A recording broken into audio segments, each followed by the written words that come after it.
Assalamualaikum warahmatullahi wabarakatuh. Perkenalkan nama saya Siti Salbus Parani, biasa dipanggil Rani. NRP saya 50172510111. Di sini saya akan mempresentasikan materi geologi fisik untuk chapter 3 dan chapter 4. Yang pertama saya akan menjelaskan tentang chapter 3, yaitu tentang dasar laut. Oke, yang pertama adalah asal-usul lautan. Nah, lautan modern itu lahir mungkin sekitar 4 miliar tahun yang lalu. Bukti untuk hal ini berasal dari beberapa batuan tertua yang ditemukan di bumi, termasuk basal bantal yang menunjukkan letusan di bawah air dan batuan yang awalnya sedimen dan terbentuk di laut dangkal. Lautan bertambah besar seiring berlanjutnya proses degasing vulkanik di bumi dan menjadi asin karena air menyerap klorin dan gas vulkanik lainnya dan natrium. Nah, jadi pada awalnya itu menurut teori yang diterima secara luas, sekitar 4,5 miliar tahun yang lalu, bumi itu mulai terbentuk melalui akresi bongkahan-bongkahan kecil, batu dan logam dingin yang mengelilingi matahari. Nah, seiring pertumbuhannya, bumi itu mulai memanas akibat panas dari tumbukan, pemadatan gravitasi, dan peluruhan radioaktif unsur-unsur seperti uranium. Nah, suhu bumi itu meningkat hingga akresi yang membentuk bumi itu meleleh dan besi itu jatuh ke inti untuk membentuk intinya. Nah, aktivitas vulkanik yang dahsyat itu terjadi pada saat ini untuk melepaskan sejumlah besar uap air dan gas-gas lain dari interior bumi yang bahkan menutupi permukaannya dengan lautan lava yang tebal dan membara. Akhirnya bumi itu mulai mendingin seiring pertumbuhan dan reorganisasi internalnya, melambat dan seiring berkurangnya jumlah materi radioaktif akibat peluruhan. Akhirnya permukaan bumi ini menjadi batuan yang padat dan cukup dingin untuk memungkinkan kondensasi awan uap air vulkanik yang mengepul membentuk air cair yang jatuh sebagai hujan. Seperti itu. Nah, yang kedua di sini ada metode penelitian dasar laut. Nah, lautan itu menutupi lebih dari 70% permukaan bumi. Meskipun batuan dasar laut tersebar luas, batuan tersebut itu sulit dipelajari. Ahli geologi itu harus mengandalkan sampel batuan kecil yang diambil dari dasar laut dan dibawa ke permukaan. Atau mereka itu harus mempelajari batuan tersebut secara tidak langsung melalui instrumen di atas kapal. Alat dasar untuk mempelajari dasar laut secara tidak langsung adalah sonar gema berkas tunggal. Nah, suara yang dikirim dari kapal itu memantul dari dasar laut dan kembali lagi ke kapal. Kedalaman air yang ditentukan dari waktu yang dibutuhkan suara untuk menempuh perjalanan pulang pergi. Nah, terus ada sonar multiband yang mengirimkan dan merekam berbagai sumber suara yang mampu memetakan dasar laut secara lebih detail daripada sonar gema sumber tunggal. Yang ketiga ada ciri-ciri dasar laut. Jadi, profil dasar laut yang disederhanakan menunjukkan bahwa benua ini memiliki dua jenis batas, yaitu batas benua pasif dan batas benua aktif. Nah, apa itu? Jadi, batas benua pasif itu seperti yang ditemukan di pantai timur Amerika Utara, meliputi landas kontinen, lereng benua, dan kenaikan benua. Terus, dataran abisal biasanya itu membentuk dasar samudra yang sangat datar di luar kenaikan benua. Tapi benua aktif itu ditemukan terutama di sekitar tepi Pasifik, yang dikaitkan dengan gempa bumi dan gunung berapi yang memiliki landas kontinen dan lereng. Tetapi lerengnya itu meluas jauh lebih dalam untuk membentuk satu dinding palung samudra. Nah, selanjutnya ada landas kontinental dan lereng kontinental atau landas benua dan lereng benua. Jadi, hampir semua tepi benua itu ditandai oleh landasan benua yang landai di dekat pantai dan lereng benua yang lebih curam yang menurun ke dasar laut. Seperti yang pada gambar yang saya sertakan di slide, gambar 3.6. Gambar-gambar yang seperti landas benua dan lereng benua. Nah, rak benua itu atau landas benua itu platform laut dangkal di tepi benua yang miring dengan sangat landai ke arah laut. Umumnya itu sudutnya itu 0,1 derajat. Nah, rak benua atau landas benua sendiri itu bervariasi dalam lebarnya. Terus rak benua itu adalah fitur topografi yang didefinisikan oleh kedalaman, kemiringan datar, dan kemiringan perlahan ke arah laut. Nah, rak benua itu terletak di atas kerak benua, sedangkan lereng benua itu terletak di atas kerak samudra. Selanjutnya ada lembah laut. Lembah bawah laut itu adalah lembah berbentuk V yang melintasi landas kontinen dan turun ke lereng kontinen atau benua. Nah, seperti pada gambar 3.8 ini, di mana lembah laut di sini dan ini lereng benua. Nah, di banyak negara mulut lembah bawah laut itu biasanya dimulai di tepi luar landas kontinen, puluhan kilometer dari pantai. Endapan sedimen itu terbentuk kipas besar yang disebut itu kipas abisal yang ditemukan di dasar banyak lembah di bawah laut, seperti pada gambar yang saya sertakan di slide gambar 3.8. Nah, selanjutnya ada arus kekeruhan. Arus keruh itu kemungkinan memainkan peran utama dalam erosi lembah. Arus kekeruhan sendiri adalah massa besar air yang mengandung sedimen yang ditarik ke bawah oleh gravitasi. Nah, ada salah satu bukti tidak langsung yang menunjukkan bahwa arus keruh itu terjadi di laut. Salah satu bukti yang terbaiknya adalah berasal dari putusnya kabel bawah laut yang mengangkut telepon dan telegraf pesan melintasi dasar laut.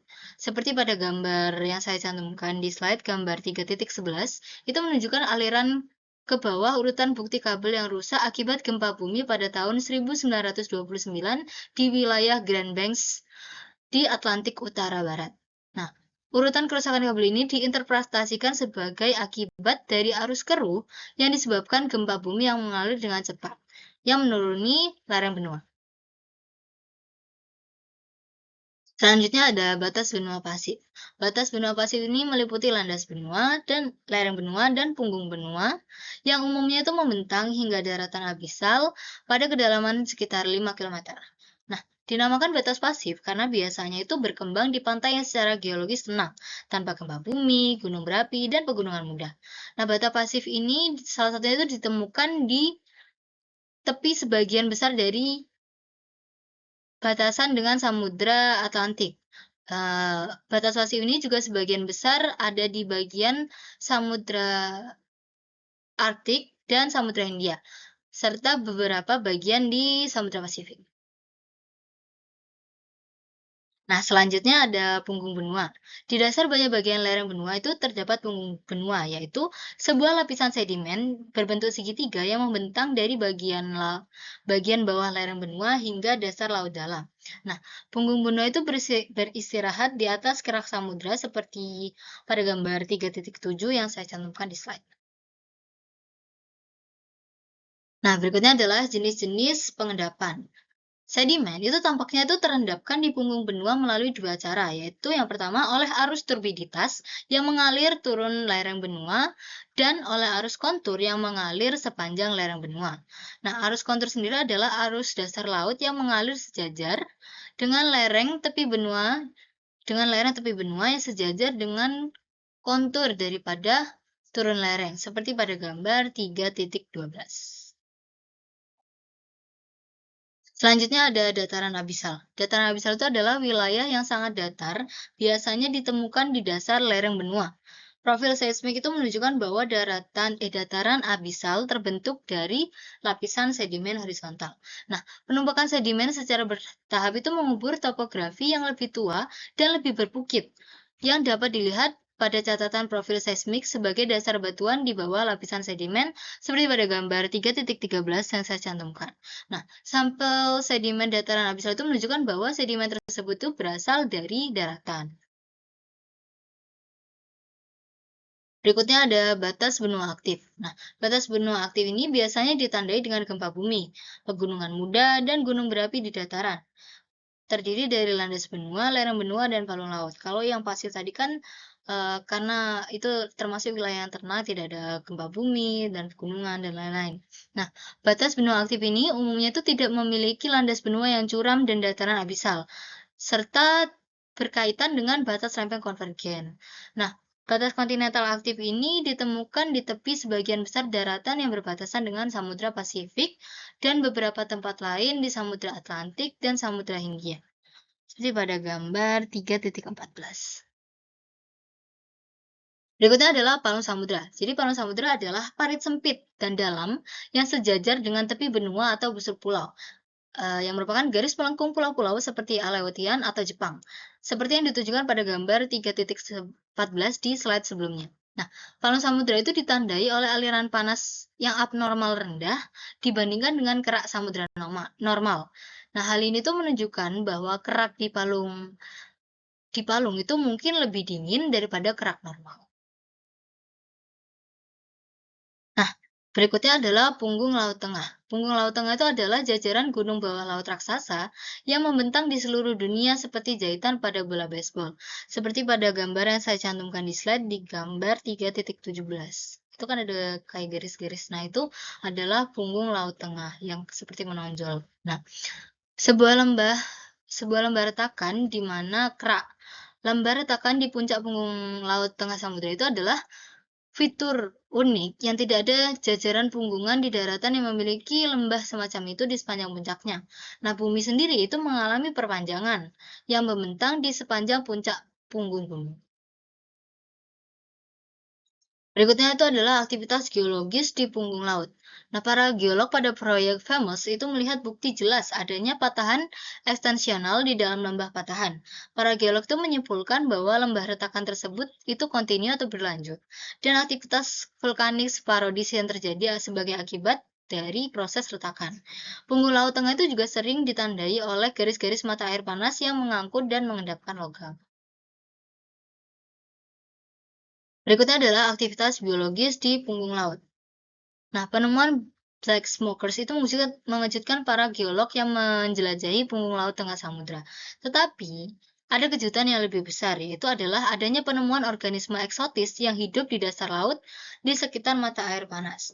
Nah, organisme ini itu adalah organisme eksotis yang termasuk kerang, kepiting, bintang laut, kerang putih raksasa, dan cacing tabung raksasa yang mampu bertahan hidup di lingkungan yang mengandung bahan kimia beracun, suhu tinggi, tekanan tinggi, dan kegelapan total pada kedalaman lebih dari 2 km.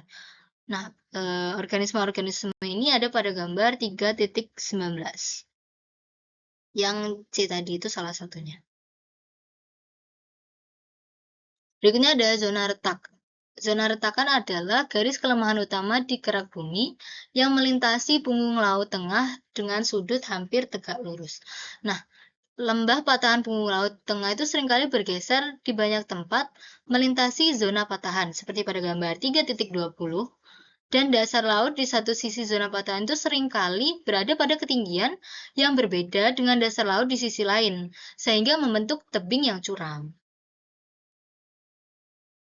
Nah, berikutnya ada gunung laut, Kuyuts, dan punggung laut aseismik. Gunung bawah laut itu berbentuk kerucut yang menjulang 1000 meter atau 3280 kaki, atau lebih di atas dasar laut yang disebut seamounts. Nah, Kuyut sendiri adalah gunung laut berpuncak datar, seperti pada gambar 3.21 yang B.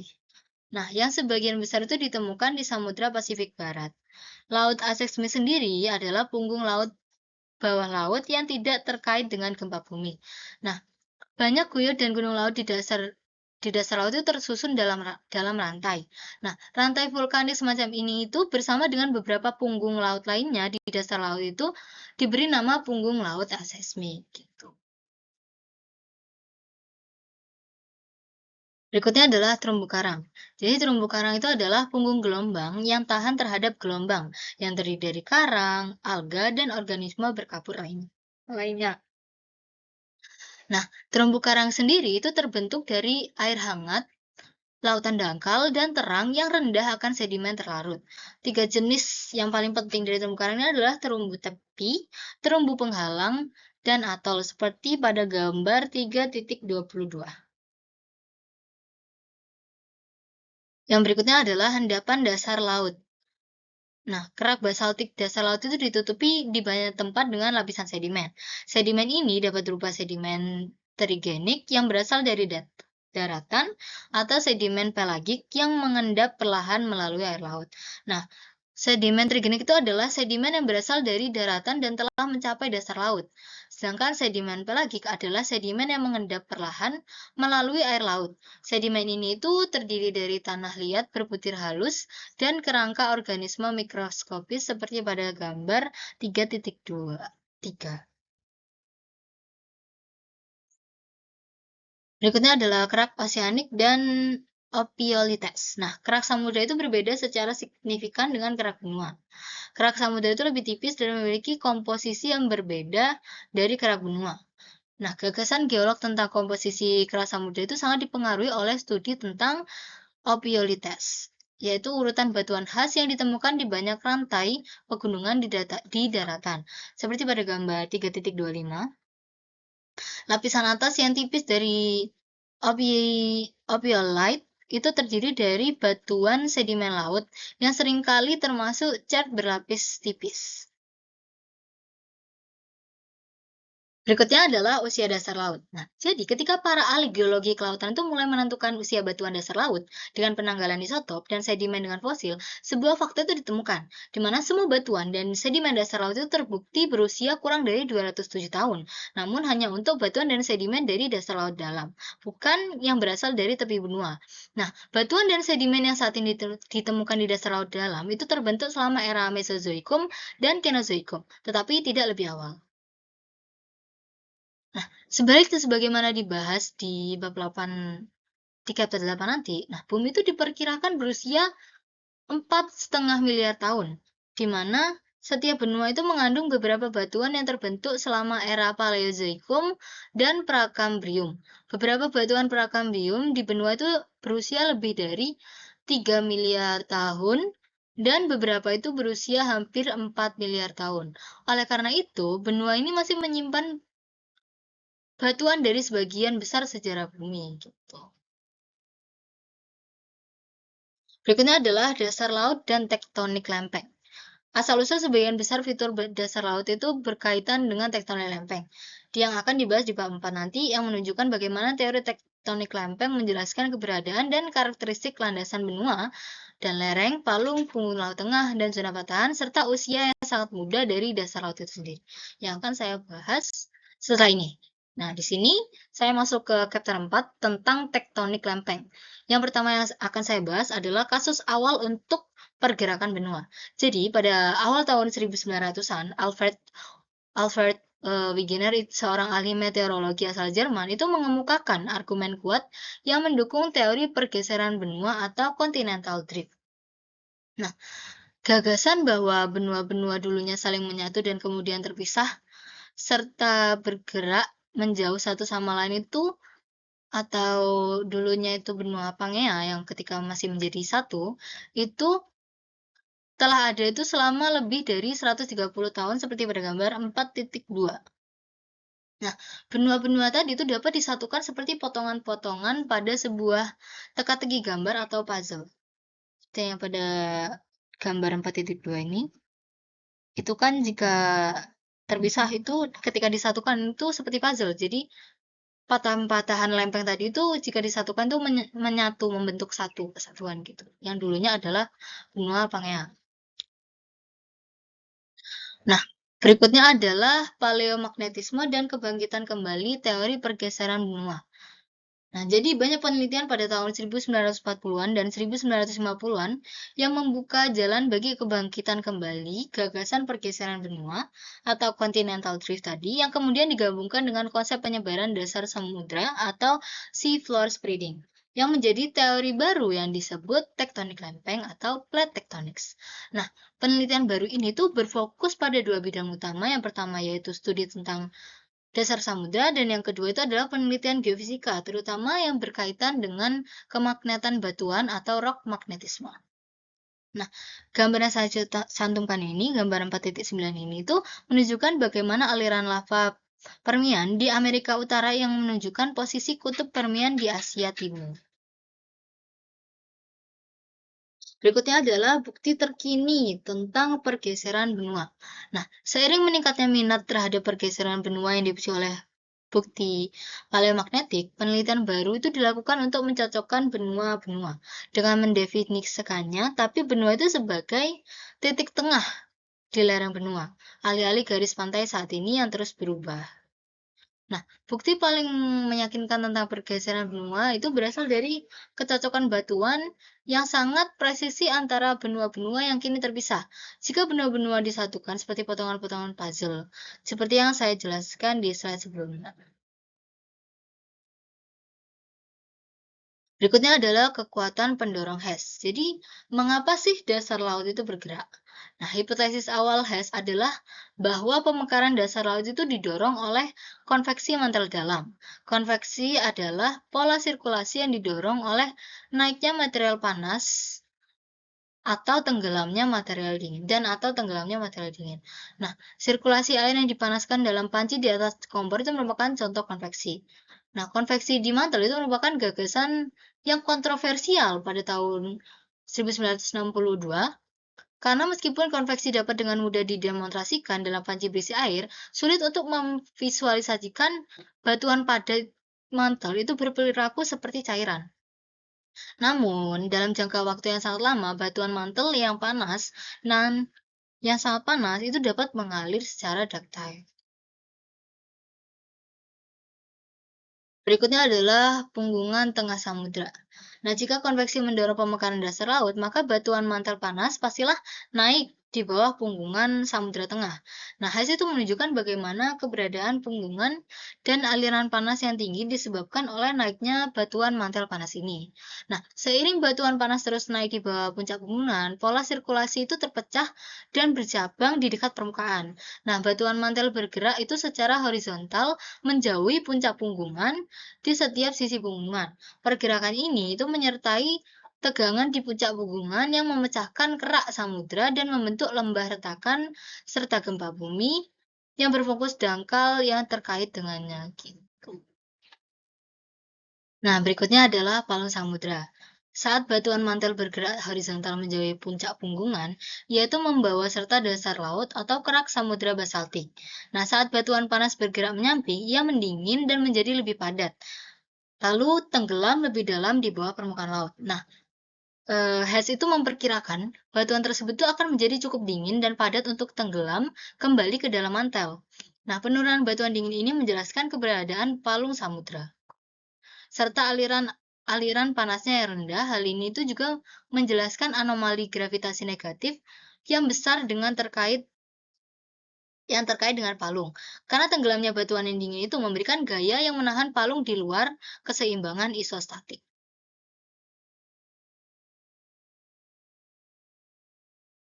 Nah, berikutnya adalah umur dari dasar laut. Nah, usia muda batuan dasar laut itu dijelaskan dengan tepat oleh pemekaran dasar laut Hess, di mana dasar laut yang baru dan muda terus-menerus terbentuk oleh erupsi basal di puncak punggungan. Nah, basal ini tuh kemudian terbawa ke samping oleh konveksi dan tersubduksi ke dalam mantel di palu samudra. Dengan demikian, dasar laut yang lama itu terus-menerus dihancurkan di palung, sementara dasar laut yang baru itu terbentuk di puncak punggungan. Berikutnya adalah pelat dan gerakan pelat atau lempeng. Nah, lempeng adalah lempeng batuan besar dan bergerak yang merupakan bagian dari permukaan bumi. Permukaan lempeng dapat seluruhnya terdiri dari dasar laut seperti lempeng Nazca, atau dapat juga terdiri dari batuan benua dan samudra, seperti lempeng benua dan lempeng samudra. Nah, lempeng itu bergerak menjauhi puncak punggungan samudra tengah atau sumbu penyebaran lainnya. Nah, beberapa lempeng itu bergerak menuju palung samudra. Jika lempeng tersebut sebagian besar terdiri dari dasar laut. Nah, bagaimana kita tahu lempeng itu akan bergerak? Jadi pada tahun 1960-an, dua uji kritis itu dilakukan terhadap gagasan tentang pergerakan dasar laut. Uji-uji ini melibatkan anomali magnetik laut dan kegempaan zona rekahan. Nah, kedua uji ini tuh berhasil meyakinkan sebagian besar ahli geologi bahwa lempeng itu memang bergerak. Jadi dari uji tadi. Lalu berikutnya adalah anomali magnetik laut. Jadi pada pertengahan 1960-an, survei magnometer di laut itu mengungkapkan beberapa karakteristik anomali magnetik laut yang menarik. Nah, sebagian besar anomali magnetik di laut itu tersusun dalam pita-pita yang sejajar dengan lembah retakan punggungan tengah samudra. Nah, anomali positif dan negatif itu bergantian membentuk pola seperti garis yang sejajar dengan puncak pegunungan, seperti pada gambar 14. Berikutnya adalah hipotesis Van Matthew. Nah, dua ahli geologi Inggris, Fred Vine dan Drummond Matthews, itu membuat beberapa pengamatan penting tentang anomali magnetik tadi. Nah, mereka menyadari bahwa pola anomali magnetik itu bersifat simetris terhadap puncak punggungan. Yang artinya pola anomali magnetik itu di satu sisi punggungan tengah samudra merupakan bayangan cermin dari pola di sisi lainnya. Seperti pada gambar 4.15 ini. Nah, berikutnya adalah memprediksi usia dasar laut. Jadi poin penting lainnya dari hipotesis Van Matthew tadi adalah hipotesis ini itu memprediksi usia dasar laut. Nah, pembalikan magnetik kini itu diketahui telah terjadi sejak zaman Prakambrium. Oleh karena itu, dasar laut itu dari segala usia dicirikan oleh pita-pita anomali magnetik yang paralel. Nah, berikutnya ada uji coba lainnya, yaitu zona retakan dan sesar transformasi. Inti dari pengeboran laut adalah menguji pergerakan lempeng dengan memungkinkan kita membandingkan usia dasar laut yang sebenarnya dengan usia yang diprediksi dari anomali magnetik. Nah, uji pergerakan lempeng yang lebih ketat lainnya itu telah dilakukan dengan mempelajari kegempaan zona rekahan. Nah, bagian zona rekahan di antara dua bagian puncak punggungan yang bergeser itu disebut sesar transformasi. Selanjutnya adalah mengukur gerak pelat secara langsung. Nah, dalam beberapa tahun terakhir, pergerakan lempeng itu telah diukur secara langsung menggunakan satelit, radar, laser, dan sistem pemosisian global atau GPS. Teknik-teknik ini itu dapat mengukur jarak antara dua titik yang berjauhan hingga 1 cm. Berikutnya ada batas lempeng divergen. Nah, batas lempeng divergen seperti yang telah saya jelaskan di chapter 1, itu merupakan pergerakan lempeng yang saling menjauh yang dapat terjadi di tengah samudra atau di tengah benua. Nah, akibat dari batas lempeng divergen ini adalah membuka cekungan samudra baru. Contohnya ada pada gambar 4.20 ini. Berikutnya adalah batas transformasi seperti yang juga telah saya jelaskan di chapter 1. Pada batas transformasi, di mana satu lempeng bergeser secara horizontal, itu melewati lempeng lainnya. Pergerakan lempeng itu dapat terjadi pada satu patahan atau pada sekelompok patahan yang paralel. Nah, batas transformasi sendiri itu ditandai oleh gempa bumi berfokus dangkal di zona sempit untuk satu patahan atau di zona luas untuk sekelompok patahan paralel. Contohnya di gambar 4.24. Berikutnya adalah konvergensi samudra-samudra. Nah, ketika dua lempeng yang ditutupi dasar laut itu bertemu, salah satu lempeng menunjam ke bawah lempeng lainnya. Contohnya adalah lempeng Pasifik yang menunjam di bawah kepulauan Aleut bagian barat. Nah, lempeng yang menunjam ini itu melengkung ke bawah membentuk dinding luar palung samudra yang biasanya membentuk kurva lebar yang cembung terhadap lempeng yang menunjam. Contohnya adalah pada gambar 4.25. Lalu ada batas lempeng konvergen sama seperti yang saya sudah jelaskan di chapter 1. Pada batas lempeng konvergen, itu dua lempeng itu saling bergerak, saling mendekat, dan seringkali miring. Nah, karakter batas tersebut sebagian itu bergantung pada jenis lempeng yang bertemu. Lempeng yang ditutupi kerak samudra itu dapat bergerak menuju lempeng lain yang ditutupi kerak samudra. Yang dalam hal ini, salah satu lempeng akan menunjam ke bawah atau subduksi di bawah lempeng lainnya. Berikutnya ada konvergensi samudra benua. Ketika lempeng yang ditutupi kerak samudra itu tersubduksi ke bawah litosfer benua, irisan akresi dan cekungan busur depan itu akan membentuk batas benua aktif antara palung dan benua. Nah, zona gempa bumi Benev itu menukik di bawah tepi benua yang ditandai oleh vulkanisme andesit dan sabuk pegunungan muda. Contoh konvergensi ini ada pada gambar 4.27. Nah, berikutnya adalah konvergensi benua-benua. Nah, dua benua itu dapat saling mendekat dan bertabrakan. Keduanya itu harus dipisahkan oleh dasar samudra yang tersubduksi di bawah salah satu benua dan tidak memiliki sumbu sebaran untuk membentuk kerak samudra baru, seperti pada gambar 4.28. Nah, tapi salah satu benua itu awalnya akan memiliki busur magmatik dan semua fitur konvergensi samudra benua lainnya. Berikutnya adalah gerak batas lempeng. Hampir tidak ada yang tetap dalam lempeng tektonik. Tidak hanya lempeng yang bergerak, tetapi batas lempeng itu juga bergerak. Nah, lempeng dapat bergerak menjauh satu sama lain pada batas divergen di puncak punggungan selama puluhan juta tahun. Tetapi puncak punggungan itu dapat bermigrasi melintasi permukaan bumi saat hal ini terjadi. Berikutnya adalah ukuran lempeng. Nah, lempeng itu dapat berubah ukuran. Misalnya, dasar laut baru terbentuk di tepi belakang lempeng Amerika Utara pada sumbu penyebaran di Samudra Atlantik bagian tengah. Nah, sebagian besar lempeng Amerika Utara itu tidak mengalami subduksi di sepanjang tepi depannya, karena tepi ini terdiri dari batuan benua yang ringan. Nah, terus apa sih penyebab gerakan lempeng? Seperti pada gambar 4.29. Penyebab pergerakan lempeng yang pertama adalah puncak punggungan tengah samudra panas dan tinggi, sedangkan palung samudra itu dingin dan dalam. Penyebab keduanya adalah puncak punggungan memiliki retakan tegangan. Dan yang terakhir, tepi terdepan beberapa lempeng menunjam ke dasar laut, sedangkan tepi terdepan lempeng lainnya adalah benua yang tidak dapat menunjam. Seperti pada gambar 4.29, konveksi mantel pembalikan perlahan interior bumi yang panas dan lentur saat batuan panas muncul dari bawah, itu mendingin di dekat permukaan dan tenggelam kembali, sehingga dapat terjadi sebagai serangkaian sel raksasa yang masing-masing itu memanjang dari pusat panas. Nah, sumber sumber di batas inti mantel hingga dasar litosfer itu sendiri. Namun, studi terbaru itu menggunakan tomografi seismik dan pemodelan komputer yang menunjukkan bahwa gagasan konveksi seluruh manter ini tuh terlalu sederhana. Nah, catatan akhir dari materi chapter 4 ini adalah, meskipun para ahli geologi ini memiliki alasan yang kuat untuk perbedaan pendapat mereka, kita itu sekarang dapat tahu, berkat bukti yang sangat banyak bahwa lempeng litosfer itu bergerak, dan para ahli geologi awal itu salah. Bukti tektonik lempeng sangat meyakinkan teori ini tuh pantas disebut sebagai revolusi dalam ilmu kebumian, sebanding dengan perkembangan teori evolusi dalam ilmu biologi. Sekian presentasi dari saya, mohon maaf apabila ada salah dan kurangnya. Terima kasih. Wassalamualaikum warahmatullahi wabarakatuh.